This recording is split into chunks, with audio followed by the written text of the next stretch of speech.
교재는 360페이지고요. 저기 비과세 근로소득 중요합니다. 근데 다 나오는 건 아니고 저희 시험에 나오는 게 정해져 있어요. 그래서 비과세의 뜻은 세금 안 내는 건데요. 거기 360페이지 동그라미 1번 보시면 자가운전 보조금 요거 잘 나와요. 그래서 자가운전 보조금은 자차를 회사 업무에 사용하는 거고요. 그 다음에 부부 공동명의 가능합니다. 그 다음에 요거는 안 해오셔도 되는데 월 20만원까지 빼주고 있어요. 그래서 자기 차량으로 이렇게 회사 업무를 볼 경우에 그럴 경우에 이제 세금을 안 내도 되는 거, 그걸 이제 자가운전 보조금이라고 하고, 그 다음에 공동명의의 차량까지도 인정은 됩니다. 그 다음에 월 20만원. 그 다음에 조금 더 설명을 드리면 시내 출장은 안 되고요. 시외 출장비는 받아도 돼요. 시내만 해당이 되는 거예요. 그러니까 우리가 시외 출장, 뭐 내가 만약에 인천 사는데 강원도로 출장 갔다 오래. 그 강원도 갔다 온 다음에 기름값 같은 거 받을 수 있어요, 없어요? 있죠. 그거는 괜찮아요. 근데 시내 출장비는 받으면 안 돼요. 시내 출장비는 받으면 안 되고 시외 출장비는 받아도 됩니다. 그래서 거기 밑에 1번에 써 있어요. 시외 출장비를 받은 경우에도 시외 출장비는 비과세가 되는 겁니다. 그래서 시외 출장비는 상관없어요. 근데 이제 시내는 문제가 됩니다.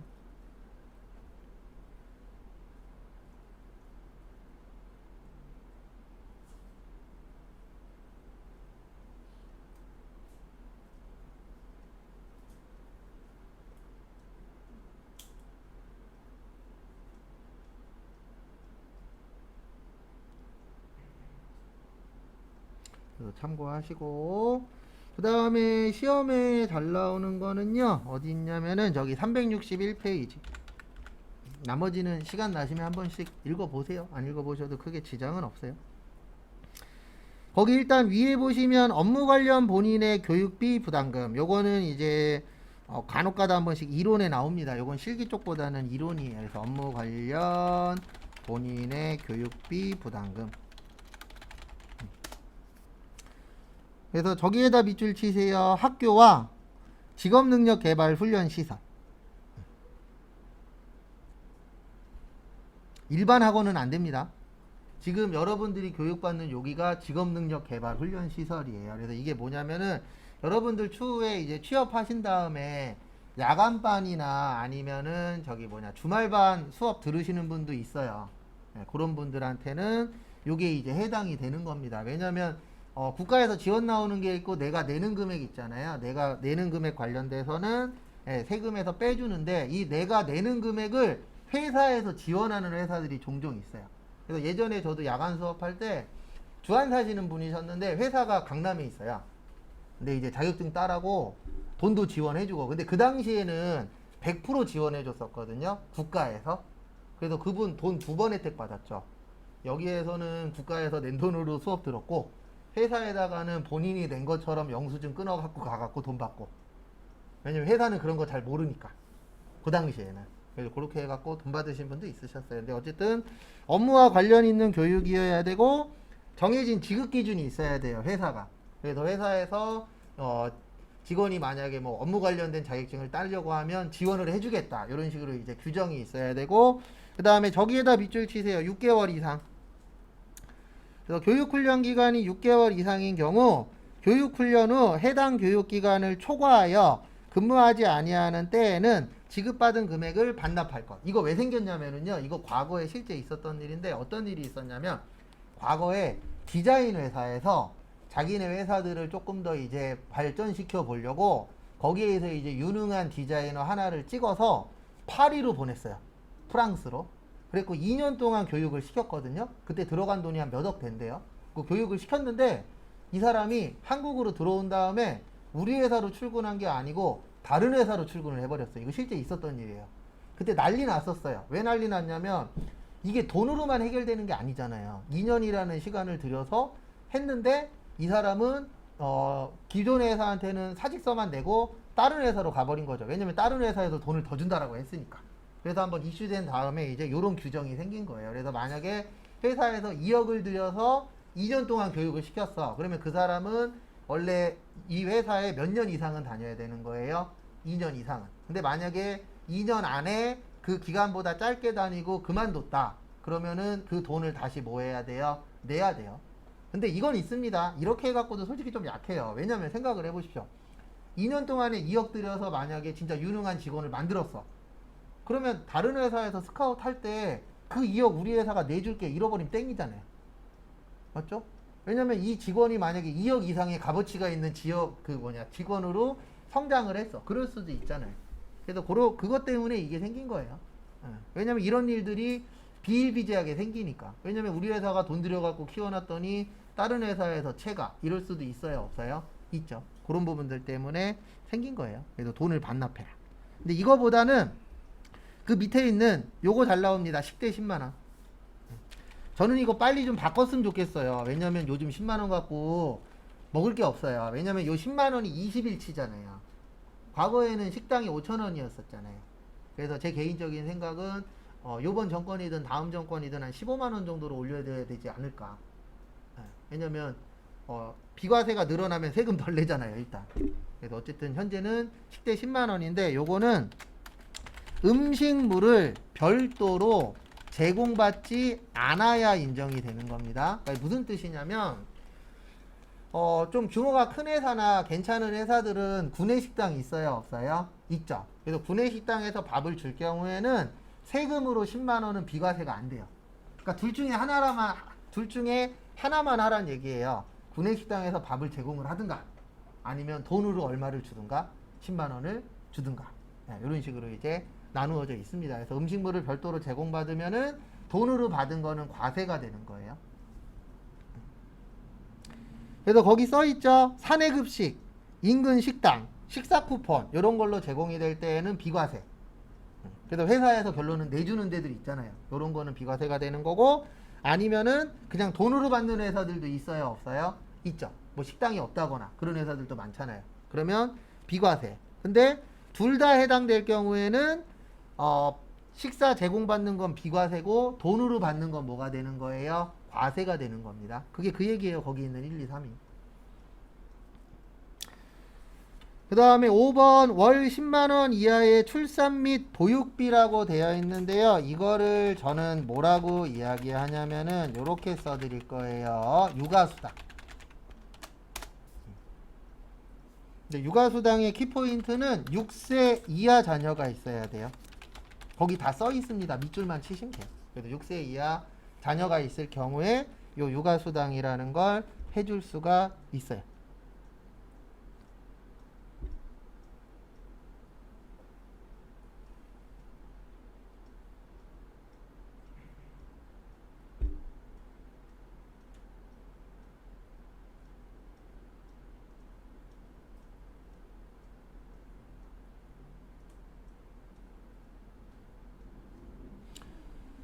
그래서 참고하시고요. 그리고 이거는 무조건 6세 이하 자녀가 있다라고 해당이 되는 건 아니고요. 그 회사에 요 수당이 있어야 돼요. 그래서 6세 이하 관련된 수당이 있으면은 월 10만 원까지는 뭐 해주겠다? 세금을 안 걷겠다. 그래서 이거 수업했더니 어떤 분이 그 얘기 하시더라고요. 저 6세 이하 자녀 있으니까 육아수당 무조건 받는 거 아니에요? 이렇게 물어보시는데 회사에 그 수당이 있어야 해당 사항이 되는 거예요. 왜냐면 수당이나 이런 건 직원이 선택하는 게 아니잖아요. 회사에서 요런 수당 주겠다라고 정하는 거기 때문에 거기 없으면 못 받습니다. 그 다음에 그 밑에 보시면 361페이지 밑에 보시면 국외 등 근로소득이라고 있어요. 그래서 외국에 나가서 일하시는 분들 있어요, 없어요? 있죠. 그래서 우리가 일반적으로 외국에 나가는 거는 거기 밑에 보시면 100만 원이고요. 그 다음에 원양 어선이나 외항 선박 아니면 국외 건설 현장 요렇게 가시는 분들은 얼마 떼는 거예요? 300만 원이 비과세입니다. 그러니까 우리 파일럿이나 요런 분들은 100만 원만 떼는 거예요. 그 다음에 배를 타신다거나 아니면은 국외 건설 현장에서 일하시는 분들 있어요, 없어요? 있죠. 요런 분들은 좀 힘든 일이잖아요. 배 타거나 아니면 건설에서 일하시는 분들, 그런 분들은 300만 원을 빼주는 겁니다. 근데 일반적으로는 얼마 빼준다고요? 100만 원 빼줘요. 근데 그런 건 저희 시험에 그렇게 많이 나오는 편은 아닙니다. 그 다음에 362페이지 여기 중요해요. 8번에 별표 3개.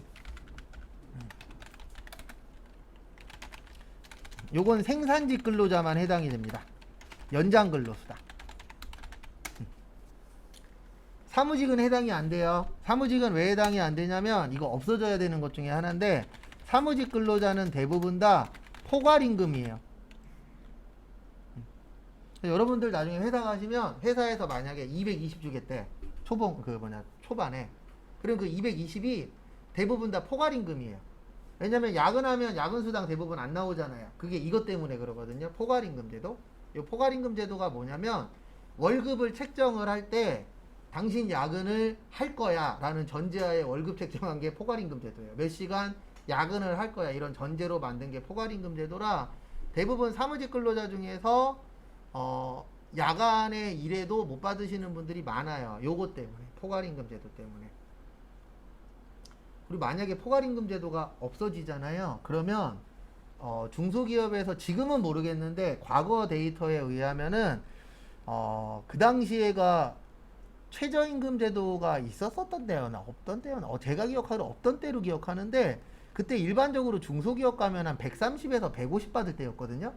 근데 그때 어떤 기자가 기사를 하나 썼었어요. 무슨 기사를 썼냐면, 포괄임금 제도를 만약에 적용을 안 하고 야간에 일한 거 야간 근로수당 야간 근로수당 연장 근로수당 받는다라고 치면 평균 월급이 250 이상은 줘야 된대요.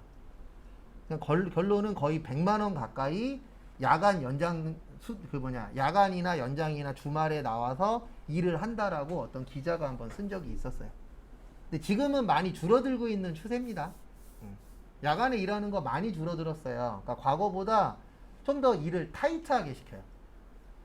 제 주변에 생산직 일하는 애가 있는데, 20대 후반 애가 있는데, 최근에 밥 먹을 일이 있어갖고 밥 먹으면서 좀 대화를 해봤는데 그 얘기 하더라고요. 어떤 얘기를 하냐면, 과거에는 야간 일이 그래도 좀 있었는데 최근에는 야간 일이 한 달에 많아야 한두 번? 거의 없대요. 근데 그게 왜 그러냐면, 야간에 일하면 1.5배, 2배 줘야 되잖아요. 그러니까 회사에서 아예 그 8시간 안에 엄청 타이트하게 시킨대요. 그래서 최대한 야간 근로수당이나 연장 근로수당은 안 나가게끔 요즘 생산직들도 그런 식으로 좀 운영을 한다라고 하더라고요. 근데 사무직은 가능해요. 이거 왜 가능하냐면, 사무직 타이트하게 돌리면 웬만한 일 8시간 안에 끝낼 수 있어요. 왜냐면은 지금은 모르겠는데 제가 회사 다닐 때에 최소 30분에서 1시간은 딴짓해요. 근데 참고로 저는 7시간 40분 딴짓한 적도 있었어요. 너무 회사가 일이 없는 회사에 한번 취업한 적이 있었는데, 거짓말 안 하고요, 7시간 40분 동안 게임도 하고 인터넷 들어가서 쇼핑몰도 보고 딴짓을 해도 일이 없어요. 진짜 거짓말 안 하고 하루에 5분 일해요. 그러니까 5분 일하고 5분 검사하고 끝이에요, 일이. 그래갖고 그때는 무슨 생각이 들었냐면, 야, 이거 내가 이렇게 월급 받아갖고 우리 회사 운영이 될까? 망했죠, 결론은. 왜냐면 매출액은 없고 사장님이 월급을 대출받아서 줬으니까. 그랬고 망하기 2달 전에, 격리직원의 장점이 그거예요. 내가 돈을 만지기 때문에 어떻게 돌아가는지 다 알아요. 매출액 다 알고, 그 다음에 우리 회사 월급 주려면 얼마가 있어야 되는지 다 알잖아요. 망할 것 같아서 인수인계하고 나왔어요. 직원 새로 뽑고. 그리고 2달 후에 지나가는데 간판이 없어졌더라고요. 근데 그게 이제 장점이 될 수도 있고 단점이 될 수도 있어요. 장점은 내가 확인을 어느 정도 할 수 있으니까 이제 판단하기가 조금 더 수월은 한데, 또 너무 또 빠른 판단을 해서 오히려 그 이후에 잘 되는 회사들도 있을 수도 있으니까. 근데 이게 좀 장단점이 있더라고요. 근데 어쨌든 생산직 근로자만 되고요. 거기에다 밑줄 치세요. 월정액 급여. 월정액 급여가 210만 원 이하. 이 월정액 급여가 뭐냐면 기본급이라고 생각을 하시면 돼요. 그래서 기본급이 210만 원 이하고, 그 다음에 총급여액이 얼마 이하요? 3천만 원 이하. 3천만 원 이하면 한 달에 250이에요. 그래서 한 달에 250보다 적게 버시는 분에 대해서는 연장 근로수당을 해주겠다.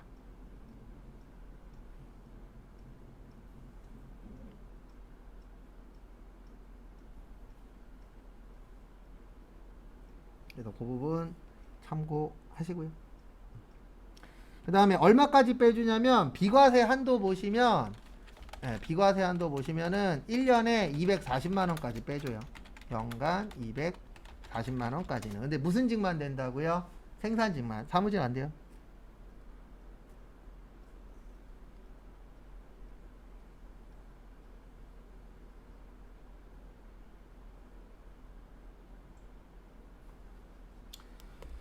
그 다음에 거기 밑에 보시면 복리후생적 성질의 급여라고 있을 겁니다. 그래서 복지라고 일명 표현하죠. 그래서 복리후생적 성질의 급여. 거기 1번에 1번 봐주세요. 요거 시험 문제 한 2번 정도 나온 적 있어요. 단체 순수 보장성 보험과 단체 환급부 보장성 보험의 보험료 중 연 70만원 이하. 요거에 대해서는 세금 안 내도 돼요. 이게 뭐냐면 아까 제가 직원들 관련돼서 보험 든다 그랬잖아요. 예, 그런 보험 관련돼서도 예, 그 비과세로 인정을 해주겠다. 그 다음에 2번에 보시면 사택 제공이익. 예, 사택 제공이익은 세금 안 냅니다. 예, 사택 제공이익은 비출자 임원하고 종업원은 비과세예요. 우린 일반적으로 종업원이잖아요. 그래서 이건 뭐냐면 사택이라는 게 내가 잠잘 수 있는 곳 빌려주는 거잖아요. 그래서 우리가 이런 게 왜 필요하냐면 회사들 중에서도 좀 외진데 있는 회사들이 있어요, 없어요? 있죠. 아니면 지방 회사들 있잖아요. 그러면 만약에 서울 사는 사람이 지방 가서 일할 때 가장 큰 문제 중에 하나가 주거 공간이에요. 근데 그거를 회사에서 제공을 해줘. 그러면 회사에서 직원 뽑기가 좀 더 수월하겠죠. 그 대신 그런 혜택에 대해서는 뭐 안 내도 된다?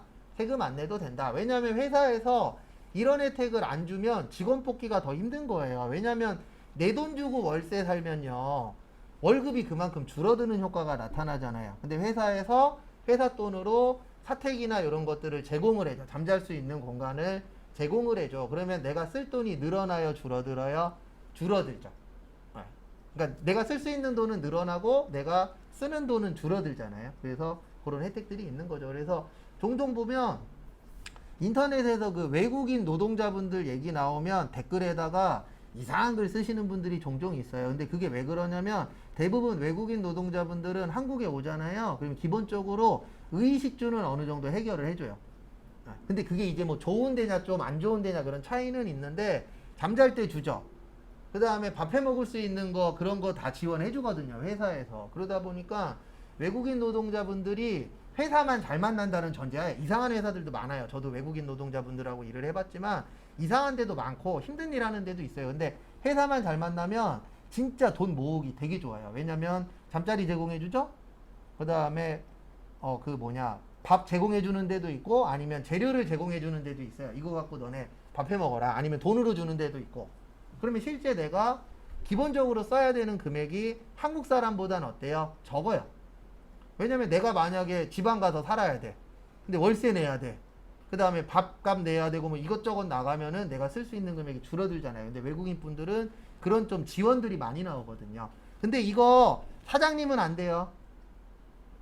사장님이나 이런 임원들은 안 됩니다. 일반적으로 출자 임원은. 출자 임원 그러면 대부분 사장님 생각하시면 돼요. 근데 왜 사장님은 안 되냐면 사장님은 거기에서 일하려면 그 회사가 자기 거잖아요. 예, 그러면 대부분 집이나 이런 것들은 본인 집 주변에다가 사업체 차리는 경우들이 많잖아요. 근데 직원들 같은 경우에는 뭐 지방에서 올라올 수도 있고 아니면 수도권에서 지방으로 내려갈 수도 있고 그러면은 이 사택이 있느냐 없느냐가 되게 중요하잖아요. 그래서 혜택을 주는 겁니다. 그 다음에 거기 밑에 보시면 주택자금 대출로 인한 이익.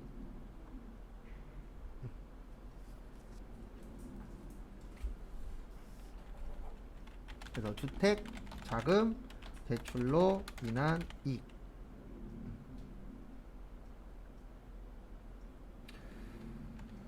그래서 요거는 중소기업 종업원 빼놓고 중소기업 종업원은 비과세고요. 나머지는 과세예요.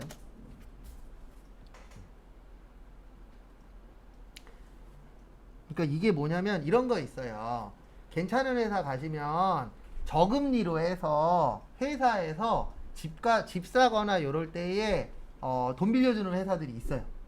예. 그래서 그런 회사들은 이제 중소기업 아니면 그거에 대해선 세금을 내도록 되어 있습니다. 그러니까 집 빌려주는 거는 일반적으로 사장님 아니면 대부분 비과세인데 돈 빌려주는 거는 중소기업 빼놓고는 세금을 내도록 되어 있어요. 근데 왜 그러냐면 이거는 어떻게 보면 중소기업에서는 해주기가 힘든 거잖아요. 맞죠? 실질적으로 중소기업에서 집 산다 그래서 대출을 저리로 해서 뭐 1%, 2% 이런 식으로 해서 돈 빌려줄 수 있는 중소기업 많지 않잖아요. 그러니까 어떻게 보면 이 부분은 중소기업보다는 중견기업, 중견기업보다는 대기업, 그러니까 어느 정도 돈이 있는 회사들이 가능하다 보니까 요거는 중소기업 아니면은 인정을 뭐 하겠다? 안 해주겠다. 그래서 돈 빌려주는 거에 대해서는 뭐 내라? 세금 내라. 이렇게 되어 있어요. 그 파트는. 그 다음에 요거 외워야 되는구나. 363페이지. 요건 나중에도 강조 드릴 건데요. 363페이지 거기 밑에 박스 보시면 요거 하나는 기억을 하셔야 돼요. 500만원 이하 70%.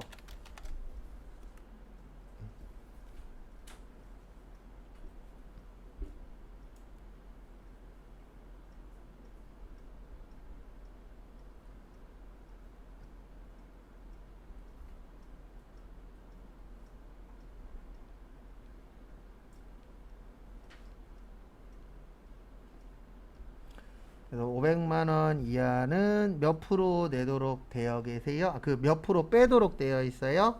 70%.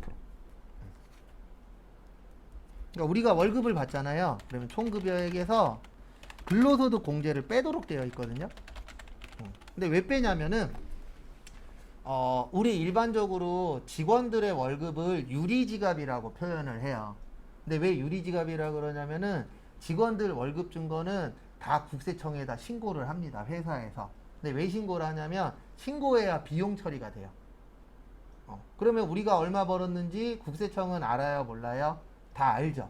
그래서 근로소득자를 다른 말로 유리지갑이라고 표현을 해요. 왜냐면 국가가 너 관련돼서는 알고 있다. 그래서 유리가 안에가 다 보이잖아요. 그래서 나 얼마 벌었는지 국가가 보고 있다. 그래서 무슨 지갑이라고 해요? 유리지갑.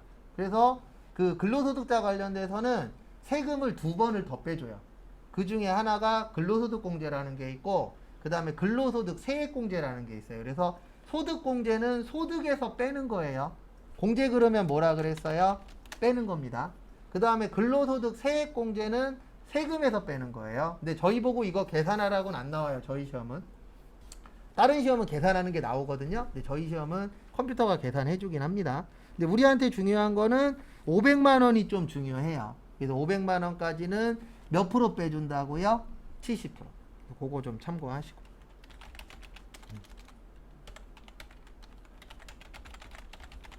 그래서 총급여액을 근로소득이라 그래요. 그래서 소득하고 소득금액은 다른 겁니다. 소득은 그냥 내가 1년 동안 번 금액을 소득이라고 해요. 그 부분 참고하시고요.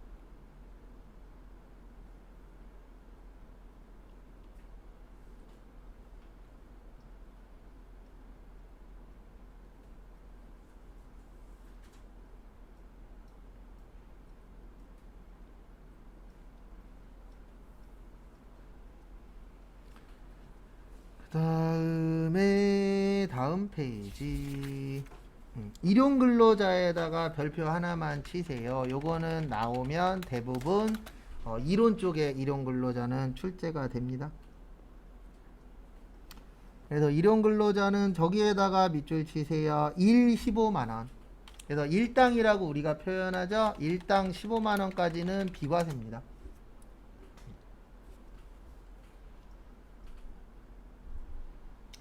참고로 요즘 저기 뭐지 일명 막노동이라고 표현하죠. 예, 막노동 하러 가시면 13만원에서 15만원 정도 받아요. 일당으로. 그럼 이제 또 이렇게 얘기하시는 분들 계십니다. 일당 15만원이면 20일 일하면 300만원이네요. 그 얘기는 맞는데 문제는 뭐냐면 비 오면 못하죠. 맞죠? 눈 오면 못하죠. 그리고 일 생겨도 못하잖아요.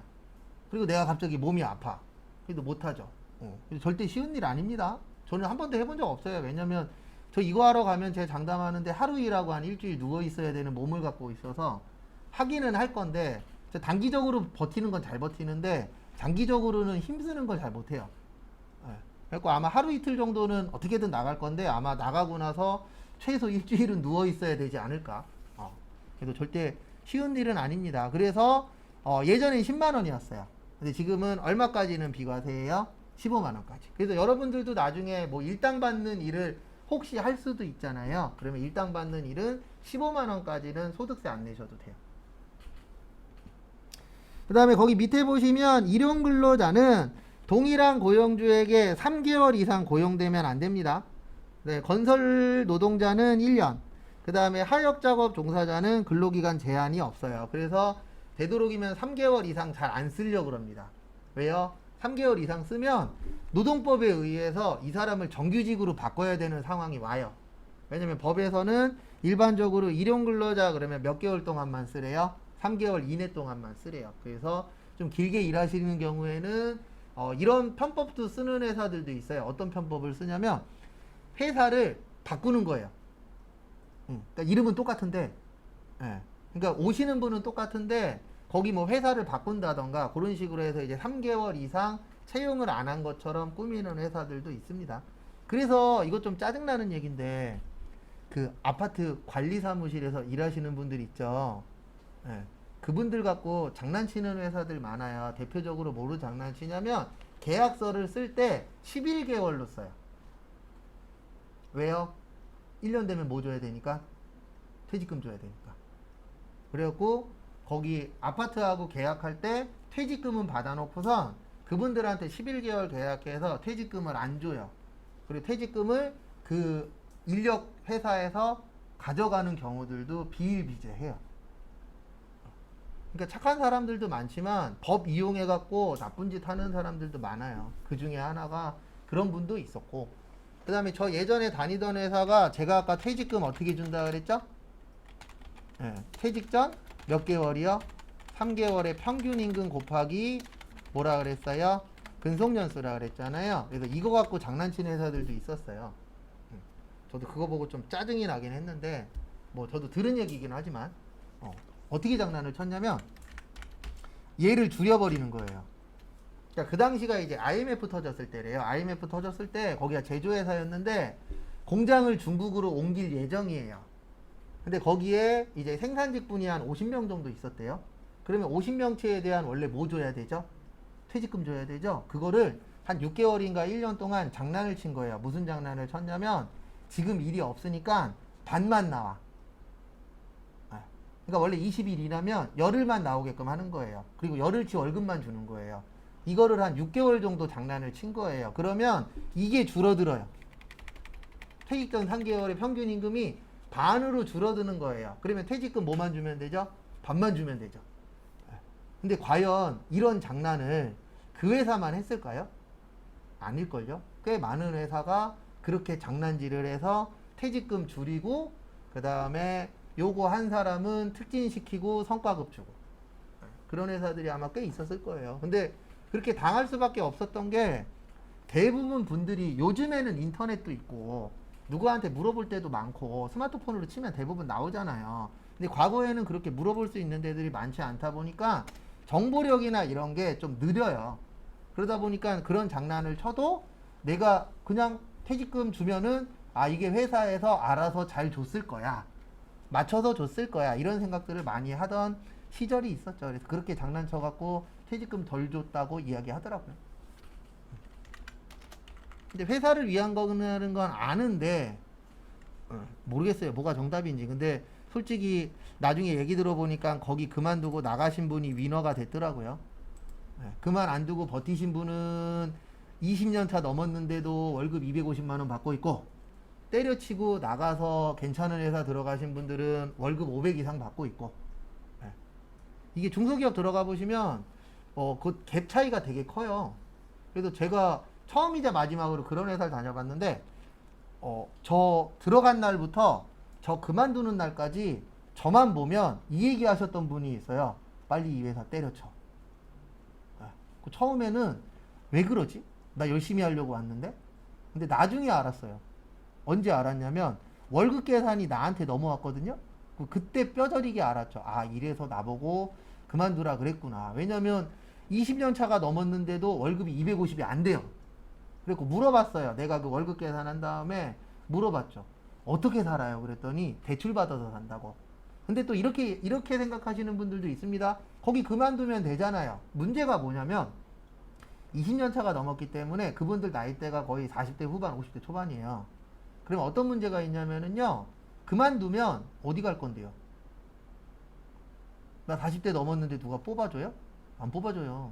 세상이 그렇게 만만치 않아요. 그러니까 나가는 게 문제가 아니라 본인도 그만두고 싶은데 문제가 하나 있는 거예요. 나 나가면 어디 취업하지? 이런 부분이 생기는 거죠. 그래서 한 살이라도 어릴 때 본인이 좀 좋아하거나 본인이 괜찮다라고 생각하는 직업을 찾아야 되는 게 그런 부분도 있어요. 불가능하다는 아닌데 쉽지 않다예요. 40대 중후반 넘어가면은 이게 재취업이라는 게 만만치 않아요. 아니면 내가 진짜 능력이 엄청나게 좋거나 아니면 예전에 수강생분 중에서도 그런 분이 있었거든요. 아는 사람이 취업시켜 주신대. 그러면 상관없어요. 그분도 거의 60대, 50대 후반이셨나? 60대 초반이셨는데 자기 아는 사람 같이 일하기로 했다. 그래서 회계를 좀 알아야 돼서 오신 분도 있었고 또 한 분은 30대 초반이셨는데 자기 친척분이 세무사래요. 그래서 자격증 따갖고 오면은 직원으로 채용해주겠다. 뭐 이런 분도 있었고 그런 거면 상관이 없어요. 내가 언제 그만두든 갈 데가 있으니까. 근데 대부분 분들은 그만두고 나면 그 다음이 언제 올런지 장담을 못 하잖아요. 그리고 요즘에 이런 회사도 되게 많아요. 뽑아주겠다고 해서 그만뒀어. 그만두고 출근하려고 그랬더니 갑자기 연락 오는 거예요. 채용 취소됐다고. 왜냐면 요즘에 어떻게 움직일런지 모르잖아요. 그래서 그렇게 된 경우도 있고 그 다음에 분명히 처음에 얘기했을 때는 기존 회사보다 더 준다 그래갖고 그만두고 가서 계약서 쓸 때 봤더니 기존 회사보다 돈도 줄었어. 회사가 힘들대. 이런 식으로 해갖고 뒤통수 맞는 분들도 꽤 많아요. 그래서 이게 참 어려워요. 그래서 어떤 분들 보면은 하기 싫으면 그만두면 되지 그 사람도 그만두고 싶을 거예요. 근데 그 다음이 문제인 거죠. 그 다음 직업이 더 좋은 직업일 수도 있고 더 엉망인 직업일 수도 있고 아예 내가 백수로 계속 살아야 될 수도 있고 그런 부분이 어떻게 될런지 모르니까 참 어려워요. 그래서 뭔가 그만둔다라는 게 쉽진 않더라고요. 그 다음에 거기 364페이지 조금만 더 보고 그 다음에 실기 그 프로그램 설치하고 마무리할게요. 그래서 아까 여기에다 제가 밑줄 치라 그러셨는데 잉여금 나오면은요 거기 밑에도 있어요. 근로소득의 수입시기 보시면 잉여금 나오면 요거 기억하셔야 돼요. 잉여금 처분 무슨 일이요? 결의. 그래서 무조건 잉여금 나오면은 잉여금 처분 결의일이더라고요.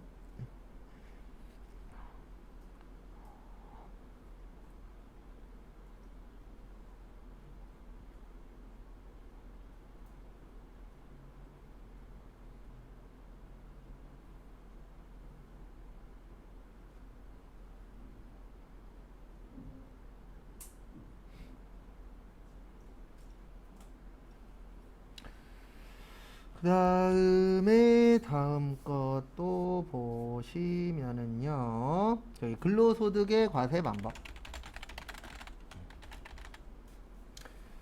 거기 보시면 근로소득을 지급하는 자는 원천징수하여야 한다. 거기 상용근로자에다 간이세액 조견표에다 밑줄 치세요. 요거 나중에 한번 보여드릴 거예요. 그래서 상용근로자가 정규직이에요.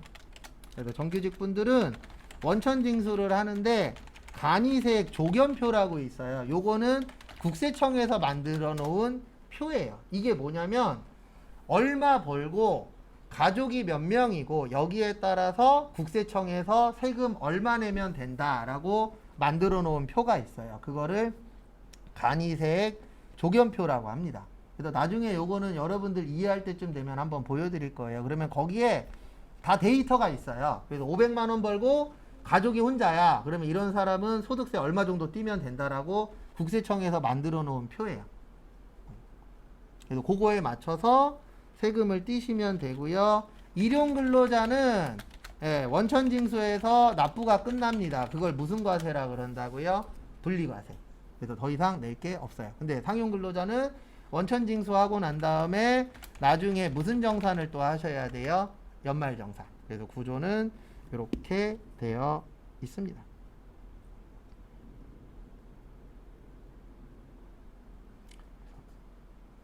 참고하시고요.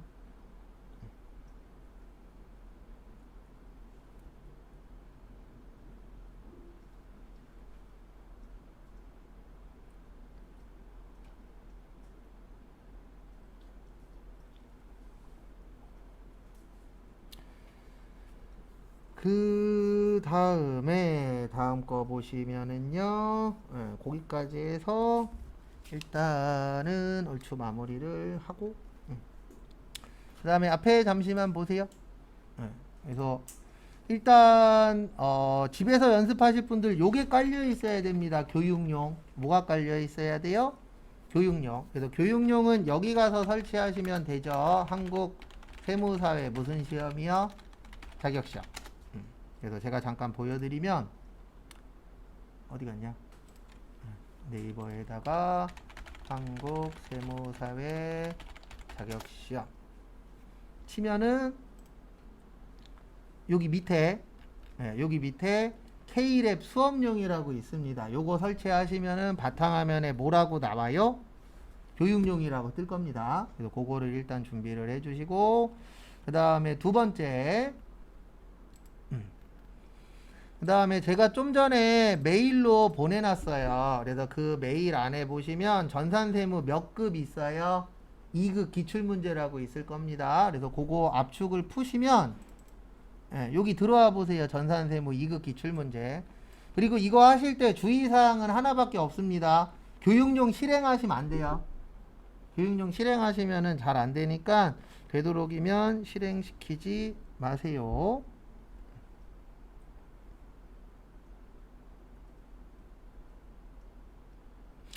그 다음에 여기 밑으로 쭉 내려보시면 이거 전산회계 1급 때랑 똑같아요. 교재에 있는 거 설치하는 거거든요. 그래서 제일 밑으로 내리시면 2022년이라고 있을 거예요. 2022년 패스원 아래쪽에 있으세요? 네. 그래서 제일 밑으로 내리시면은 아래쪽에 2022년 패스원이 있을 겁니다. 더블 클릭 똑같아요. 여기부터는. 그래서 더블 클릭해서 설치하시고, 혹시 요런 화면 나올 수 있어요. 그러면 꼭 여기 모든 파일에 적용하시고 예. 그래서 똑같아요. 여기부터는 2022년 실행시키시고. 아니요. 여기 말고요. 여기에 더블 USB는 집에서 하시고 제일 밑으로 내리게 스크롤 더 내리서 쭉 제일 밑으로 내릴게요. 거기 밑에 2022년. 그거 뜨면 여기 추가서 이건 좋아서 그런 거예요. 보안 때문에. 그리고 이상한 거 뜨시는 분들은 왼쪽 위에 추가 정보 있어요. 그거 누르면 실행 떠요. 그냥 그거 더블 클릭하시면 돼요. 그다음에 모든 파일에 적용. 누르지 모르는 게.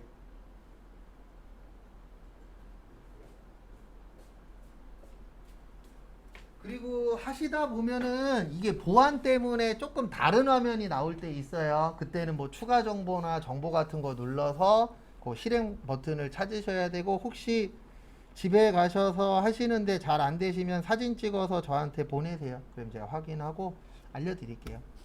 그리고 정 안 되면 제가 영상 통화를 보낼 거예요. 그러면 화면 보여주시면 여기 찍으세요, 저기 찍으세요 알려드릴 거니까. 이렇게 설치하셨죠? 설치는 그렇게 어렵진 않습니다. 그 다음에 교육용 들어오세요. 요건 이제 다음 주 월요일 날 할 거예요. 근데 두 번째 시간에 할지, 세 번째 시간에 할지, 네 번째 시간에 할지는 모르겠는데, 웬만하면 월요일 날 하고 아무리 늦어도 화요일부터는 할 겁니다. 그 다음에 여기 밑에 회사 등록이라고 있어요. 교육용 들어오시면, 무슨 등록이요? 회사 등록 누르시고, 그 다음에 이것 꼭 해주셔야 됩니다. 회사 코드 뭐야? 재생성. 그래서 요 회사 코드 재생성이 뭐냐면 블록이라고 생각하시면 돼요. 아까 저 2022년 더블 클릭했잖아요. 그게 저장하기고, 요 회사 코드 재생성이 블록이에요. 그래서 요거 하시고, 그 다음에 잘했나 못했나 확인하시는 방법은요, 여기 이제 나오시잖아요. 여기에다가 2200 쳐보세요. 그래서 2200 쳤을 때 여기 U2 실업 2022년 나오면 잘 하신 겁니다. 한번 해보세요. 그래서 무슨 실업이 나와야 된다고요? U2 실업. 그래서 2200만 뜨면 안 되고 여기까지 확인을 하셔야 돼요. 요 옆에 몇 년도라고 떠야 돼요? 2022년. 왜냐면 이게 간혹 가다가 제가 잘못 보내갖고 옛날 걸 보낼 때가 있어요. 그러면 연도가 다르거든요. U2 실업은 똑같은데. 그래서 거기까지 좀 확인을 해 주셔야 됩니다.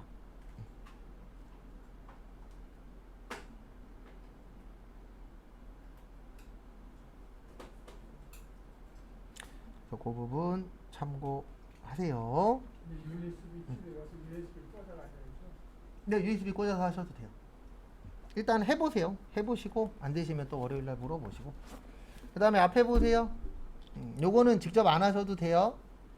앞으로 들어가실 때 여기 교육용 있죠. 교육용 들어가실 때 저희 이제 전산 세무 2급이잖아요. 그럼 여기를 뭘로 바꿔주세요. 꼭 세무 2급으로 바꾸세요. 왜냐면 이거 세무 2급으로 안 바꾸면 메뉴가 안 떠요. 그러니까 급수마다 제가 잠깐 하나만 보여드릴게요. 옆에 보시면 이게 조금 작아서 안 보일 수도 있는데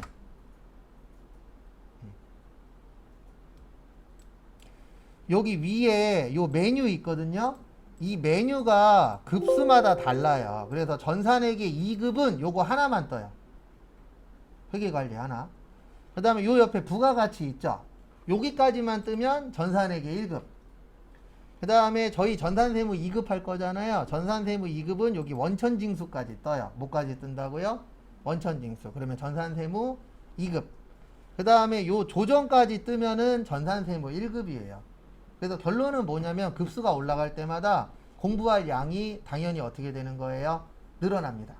그래서 저희가 일단 해야 될 거는 원천징수까지는 해야 되기 때문에 들어가실 때 전산세무 몇 급으로 들어오세요? 앞으로 2급으로 들어오세요. 네. 그래서 그거 안 맞춰주시면 딴 게 문제가 아니고 제 컴퓨터에 있는데 본인 연습하는 컴퓨터에 메뉴가 안 뜰 수도 있어요. 네. 그리고 되도록이면 전산세무 2급에 맞춰서 띄우세요. 왜냐하면 전산세무 1급으로 띄우면 메뉴가 또 추가가 되거든요. 그래서 급수마다 메뉴의 개수가 다르고 범위가 다른 거지 기본적인 내용은 똑같아요. 전산세무 1급도 분계 문제 나와요. 근데 분계 일반 전표, 메인 매출 전표에서 4개인가 5개 나와서 그러지 줄어들어서 그러지 내용은 똑같이 나와요. 그래서 급수마다 그런 차이는 있다라는 거 참고하시고, 그리고 집에서도 꼭 요거 제가 보내드린 거 설치를 해 놓으셔야 돼요. 왜냐면 교재에 있는 거는 수업 시간에 푸는데 공부를 더 하셔야 돼요. 수업 시간에만 하는 것 갖고는 부족합니다. 네, 부족하기 때문에 요 안에 있는 기출문제도 나중에 뭐 하셔야 돼요? 풀어보셔야 돼요. 개인적으로. 그리고 헷갈리는 거는 물어보시고. 왜냐면 저희가 수업 시간 내내 해도 예, 솔직히 여기에 있는 걸 다 푼다라는 건 불가능해요. 여기에 있는 거 다 풀려면 한 100시간 정도 필요하니까. 100시간 이상. 여기에 있는 거 푸는 것만 해도 그래요. 그래서 다 풀란 얘기가 아니고 시간이 되시는 분들은 하나라도 꼭 더 풀어보세요. 하나라도 더 보면 본인이 붙을 확률이 1%라도 올라갑니다. 그래서 확률을 올려야 되잖아요, 우리가. 그래서 딴 거 없어요. 공부하면 붙고 공부 안 하면 떨어지고 이게 당연한 거니까. 절대로 그냥 되는 거는 없잖아요. 운으로 되는 거 몇 개 없잖아요. 집에서 그 시간을 만들어야죠. 방법은 없습니다. 저희 수업 끝나면은 집에 가면 한 2시 반, 3시 되잖아요. 그러면 그때부터 이제 시간을 어떻게든 쥐어 짜야죠. 잠자는 시간을 줄이든가. 방법이 없어요. 그렇다고 해서 저희가 예전처럼 하루에 8시간 하는 것도 아니잖아요. 기출문제 한 2, 30개 풀면 80% 이상 커버돼요. 근데 여러분들 거의 30개 이상 풀고 시험장 가는 사람 100명 온다라고 치면 10명도 안 돼요. 그만큼 투자는 해야죠. 30개라고 해봤자 1시간 반으로 잡으면 한 40시간인가 50시간 더 투자하는 거예요. 그 정도 투자도 안 하고 뭔가 하려고 그러면 힘들어요. 아니면 수업 시간이 옛날처럼 길면 상관이 없어요. 옛날에는 하루에 8시간씩 4달 했어요.